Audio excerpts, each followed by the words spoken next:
Saya karena di sini ada pemerhati sosial media ya,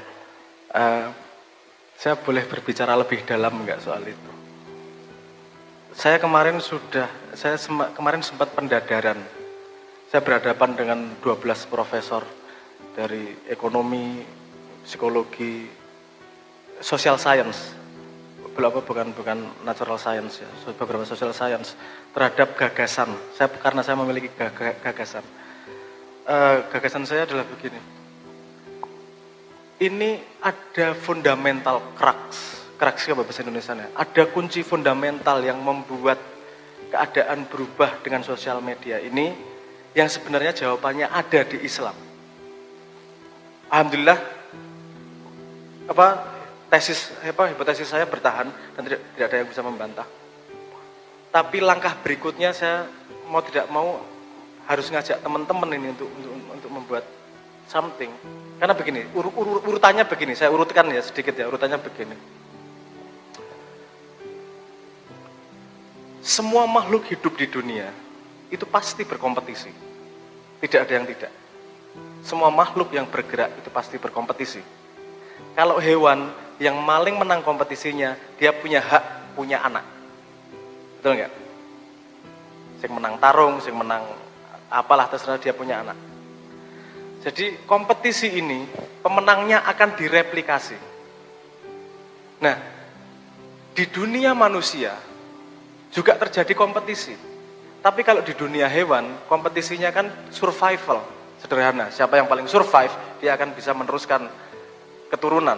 Kalau di dunia manusia, karena dia punya dunia abstraksi, siapa yang paling dianggap tinggi di society, dia yang akan diikuti oleh generasi berikutnya.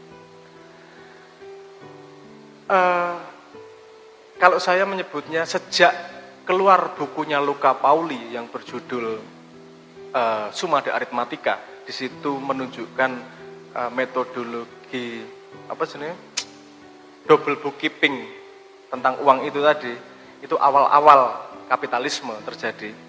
Itu membuat society manusia lombanya adalah pada, kompetisinya adalah pada resources, sumber daya. Jadi lomba siapa yang paling kaya. Itu bukan kejahatan siapa-siapa, itu memang ada sebuah parameter universal yang bisa diambil, yang namanya currency, yang namanya duit. Itu bisa jadi universal, poin tangible, poin yang terlihat yang bisa dikompetisikan satu sama lain, sehingga rebutan duitnya paling banyak. Itu sehingga lahir metodologi kapitalisme dan seterusnya. Kompetisi itu terus terjadi, dan sekarang dengan sosial media ini tambah nih, berubah lagi nih.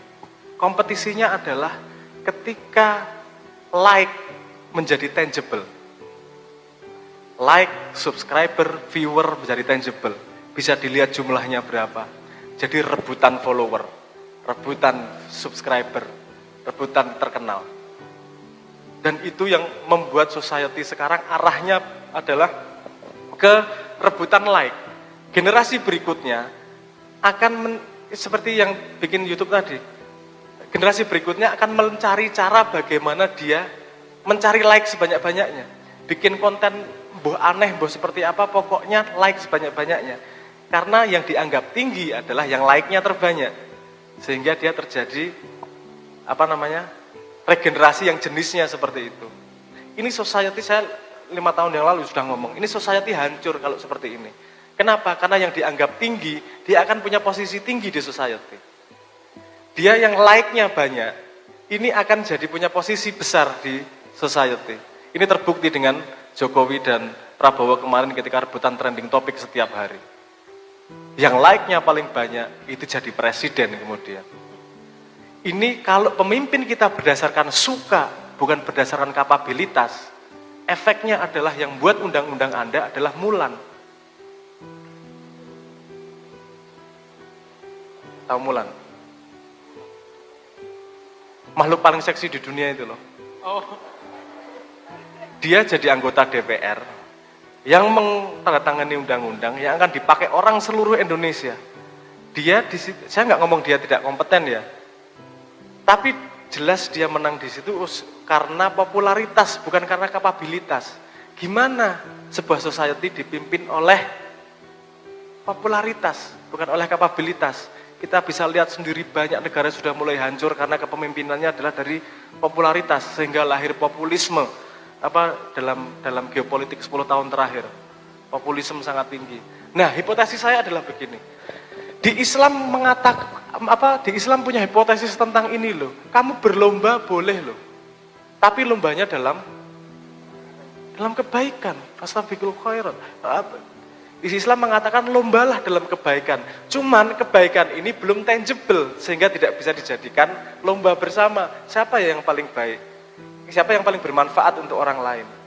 Yang seharusnya kita hitung adalah yang paling banyak manfaatnya ke orang lain, bukan yang paling disukai.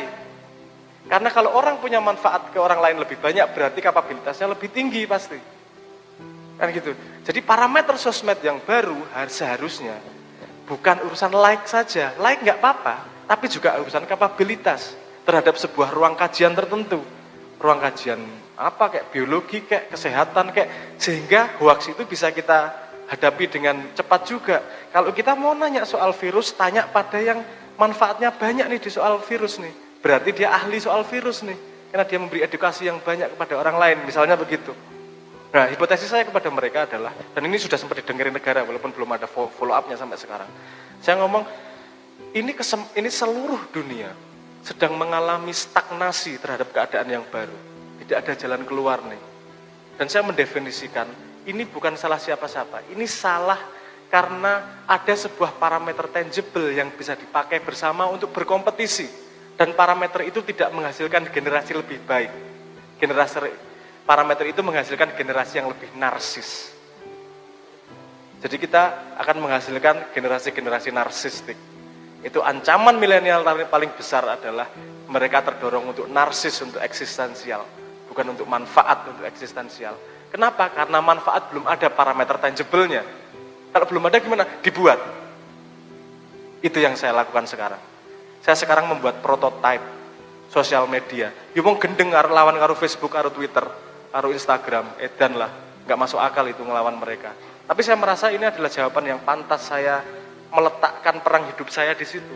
Kalau saya bisa bikin sebuah parameter yang ngomong manfaat, ini adalah hipotesis dari social engineering Islam nih. Kalau kita ngomong Islam, bukan ngomongin besar-besarnya Islam, tapi subkultur yang dibangun oleh Islam. Hipotesis dibangun oleh Islam adalah lomba manusia dalam manfaat, dalam kebaikan ke orang lain. Bukan lomba like, bukan lomba kaya-kayaan, bukan lomba ganteng-gantengan, tapi lomba manfaat. Sebelum itu bisa kita jadikan parameter dalam society, saya berani ngomong bahwa Islam tidak akan bangkit. Kalau mau ngomong mau Islam bangkit, kita harus mulai berpikir itu. Bahwa kita menghargai orang lain berdasarkan manfaatnya, bukan berdasarkan followernya, bukan berdasarkan keterkenalannya. Kita boleh suka, tapi kalau mau patuh sama yang paling banyak manfaatnya. Kalau mau mempercayakan mimpi, paling banyak manfaatnya. Karena dia sudah bermanfaat ke orang lain sebelum wajib. Paham maksud saya? Dia belum jadi pemimpin, sudah bermanfaat orang lain, jadiin pemimpin aja, manfaatnya akan lebih banyak. Kan logikanya sesederhana itu. Nah, cuman kita belum ada sosial media yang ngitung manfaat itu tadi. Nah, saya hampir 3 tahun mengembangkan algoritma untuk itu. Saya ngambil algoritma dari sigmoid function yang diambil untuk evolusi, kapasitas evolusi manusia, evolusi makhluk hidup. Saya mencoba mengadopsi itu untuk membuat sosial media. Yang itu kemudian sama 12 profesor itu dihajar segala macam. Alhamdulillah endingnya oke. Negara juga, saya nggak perlu ngomong tokohnya ya, tapi dia satu tokoh yang orang yang tengah-tengahan lah, wis pucukan lah, secara harus yang luwih dhuwur meneh lah. Lalu dia mengatakan bahwa, ini jawaban dunia, jawaban stagnasi. Seharusnya ini jadi tidak hanya jawaban Indonesia, tapi juga jawaban Islam terhadap dunia. Tapi aku malah krek, kowe iki nek wis ngomong seneng diwangi to Mosok aku kon ngelawan Facebook matamu suwek ini ki. Facebook itu raksasa luar biasa kok. Yang bisa membesarkan ini adalah generasi muda. Yang bisa mewujudkan ini adalah kebersamaan. Posisi saya sekarang adalah menjadi orang gila yang mencoba hipotesis baru. Lagi joget sendirian di pantai. Semoga suatu saat saya bisa ngajak teman-teman hipno untuk joget bareng di pantai tersebut untuk menjawab dunia baru. Prototipenya mungkin bisa dilihat di website seminggu lagi, tapi kalau di aplikasi di aplikasi Android sudah hampir setengah tahun. Kita mencoba prototipe, ngetes algoritma, belum rilis, masih beta. Tapi kalau di download sudah bisa, di Symbolic ID namanya. Symbolic ID, gampang lah, nanti bisa diobrolin sama teman-teman. Nggih, itu, matur nuwun. Kita semua sudah menyimpulkan bahwa yang bisa merubah masa depan adalah milenial. Tapi kamu menghadapi tantangan yang luar biasa besar ini. Karena kamu masuk sebuah keadaan yang belum pernah ada sebelumnya di dunia. Jadi ini kalau melihat tantangan besar sekali. Kalau melihat kesempatan, ini kesempatan Anda merubah dunia. Mau atau tidak mau, itu di tangan Anda. Monggo. Oke, menarik guys. Terima kasih, semoga bermanfaat.